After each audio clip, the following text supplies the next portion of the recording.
प्रदेश में कौन होगा डीजीपी, इस पर फैसला अब योगी सरकार करेगी। जी हां दोस्तों, सरकार अपनी पसंद का डीजीपी चुनने के लिए पूरी तरीके से प्रतिबद्ध है और इसको लेकर गुपचुप तरीके से कैबिनेट मीटिंग में नियमावली को मंजूरी दे दी गई।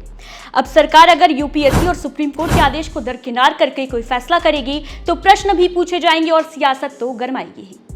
नमस्कार, मैं हूं आपके साथ अदिति मिश्रा और आप देख रहे हैं लाइव यूपी न्यूज 24। दोस्तों, उत्तर प्रदेश में डीजीपी की तैनाती लंबे समय से विवाद का मुद्दा बनी रही है। केंद्र और राज्य के बीच विवाद की हालिया कहानी 2021 में शुरू होती है, जब 1 जुलाई को department of personal and training यानी कार्मिक एवं प्रशिक्षण विभाग की संस्तुति के बाद 1987 बैच के आईपीएस मुकुल गोयल को डीजीपी बनाया गया था। लेकिन महज 10 महीने के भीतर यानी 11 मई 2022 को मुकुल गोयल को उत्तर प्रदेश सरकार ने पद से हटाकर डीजी डिफेंस बना दिया।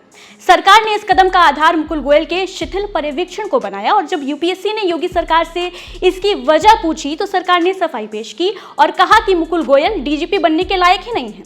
अब सवाल ये था कि क्या हर साल हजारों नियुक्तियां करने वाला कार्मिक विभाग इतना नाकारा था कि उसे यही नहीं मालूम कि राज्य का डीजीपी किसे बनाना चाहिए और किसे नहीं, या कौन डीजीपी बनने के लायक है, या डीजीपी मुकुल गोयल योगी सरकार को रास ही नहीं आए। दोस्तों, मुकुल गोयल को पद से हटाने के बाद से उत्तर प्रदेश में किसी पूर्णकालिक डीजीपी की नियुक्ति नहीं हुई है। सरकार एक के बाद एक अपने पसंदीदा अधिकारियों को कार्यवाहक डीजीपी बनाती रही। मुकुल गोयल के बाद डीएस चौहान और डीएस चौहान के बाद आरके विश्वकर्मा को कार्यवाहक डीजीपी नियुक्त किया गया।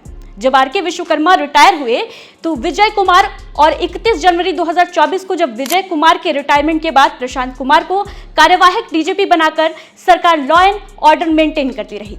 ऐसा नहीं था दोस्तों कि देश में अधिकारियों का सूखा पड़ गया हो या कोई इमरजेंसी सिचुएशन आ गई हो कि पूर्णकालिक डीजीपी का मिलना दूभर था। अब इसे सरकार की मजबूरी कहें या मनमानी कि सरकार को बीते 2.5 सालों से उत्तर प्रदेश में कार्यवाहक डीजीपी से ही काम चलाना पड़ा, वो भी तब जब कार्यवाहक डीजीपी की नियुक्ति करने की प्रथा पर न्यायालय आदेश दे चुका है कि राज्यों को ऐसी नियुक्तियों करने पर विचार करना चाहिए क्योंकि कार्यवाहक डीजीपी का कोई प्रावधान नहीं है।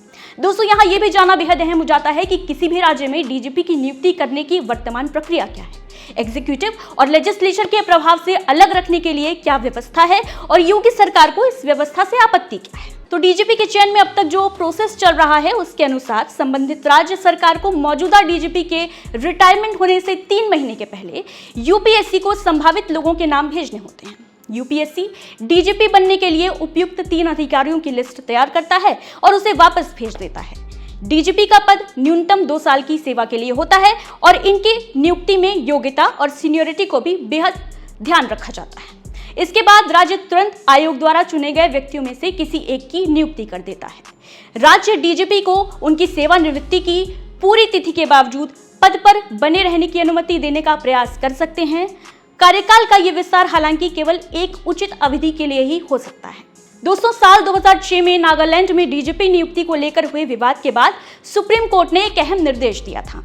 प्रकाश सिंह मामले पर सर्वोच्च न्यायालय के निर्देश के मुताबिक किसी राज्य में डीजीपी की नियुक्ति कम से कम 2 वर्षों के लिए की जानी चाहिए, लेकिन योगी सरकार पिछले 2.5 सालों से कार्यवाहक डीजीपी से ही काम चला रही थी। लेकिन दोस्तों, उत्तर प्रदेश में अब ये व्यवस्था बदल गई है। इस फैसले पर अगर सरकार की मजबूरी का पक्ष देखें तो यूपी में कानून व्यवस्था को संभालने की जिस नीति पर सरकार काम कर रही थी उस मानक पर खरा उतरने वाले अफसरों की कमी सरकार को महसूस हो रही थी। शायद यही वजह है कि सरकार के भरोसेमंद अफसर जूनियर थे, जिनको लेकर डीजीपी बनाने के लिए यूपीएससी के मानक आड़े आ रहे थे।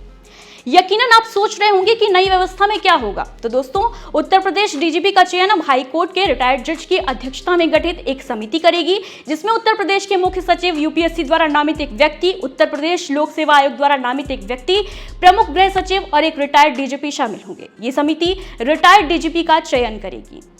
वहीं इस पर अखिलेश यादव ने योगी सरकार पर तंज कसा है। अखिलेश यादव ने एक्स हैंडल पर पोस्ट किया, सुना है किसी बड़े अधिकारी को स्थायी पद देने और उसका कार्यकाल 2 साल बढ़ाने की व्यवस्था बनाई जा रही है। सवाल है कि व्यवस्था बनाने वाले खुद 2 साल रहेंगे या नहीं।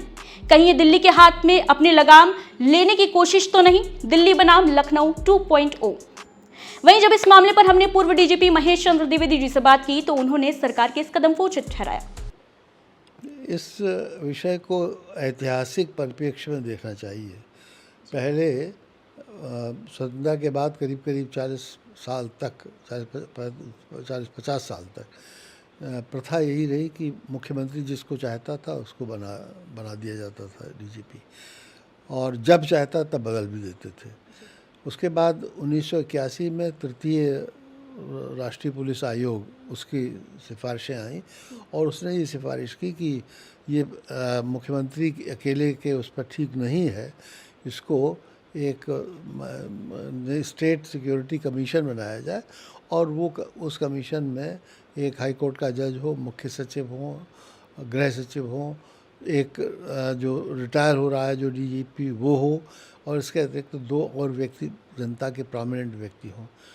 तो ये उन्होंने रिकमेंडेशन की थी, परंतु वो रिकमेंडेशन एज सच ज़्यादातर स्टेट्स ने नहीं मानी और फिर मामला कुछ लोग सुप्रीम कोर्ट ले गए और सुप्रीम कोर्ट ने आदेश कर दिया कि 3 नाम जाएं और फिर यूपीएससी में जाएं, यूपीएससी ये कई नाम जाएं वहाँ पर स्टेट से और फिर यूपीएससी जो नामों को 3 को भेजे और उनमें से 1 को बना दिया जाए, ये उन्होंने आदेश कर दिया। अब प्रश्न ये है कि दोनों में परिस्थितियों में देखा यह गया है कि जो सुप्रीम कोर्ट के आदेश वाला है उसका भी पालन नहीं हो रहा है उत्तर प्रदेश में। ज़्यादातर कोई भी बहुत सालों से तो कोई बना नहीं और वैसे ही जो भी होता है उसको काम चलाया जाता है उससे। तो अगर ये जो तृतीय पुलिस आयोग से मिलती जुलती है कमेटी का जो कैबिनेट ने फैसला किया है, मैं समझता हूँ ये ज़्यादा उचित रहेगा, क्योंकि जो पब्लिक सर्विस कमीशन है वो मुख्यतः डिसाइड इस पर करता है कि आपके कैरेक्टर रोल में क्या लिखा हुआ है, और कैरेक्टर रोल में लिखा हुआ ज़रूरी नहीं है कि हर आदमी लिखने वाले पर निर्भर करता है कि वो किसी को अच्छा दे देता है, किसी को नहीं देता है। तो यहाँ पर स्टेट के अगर ऑफिसर्स होंगे तो ज़्यादा चांस ये है कि वो काफ़ी सोच विचार के और सही आदमी को और वो ज़्यादा जानते होंगे। तो मैं समझता हूँ कि जो तृतीय पुलिस आयोग के अनुसार जो ये कैबिनेट ने फैसला लिया है ये सही ही होगा। दोस्तों, नई नियमावली में सरकार ने यूपीएससी को पूरी तरीके से दरकिनार कर दिया है। ये कहना यकीनन गलत होगा, क्योंकि डीजीपी की चयन समिति में यूपीएससी के द्वारा नामित एक मेंबर शामिल होगा।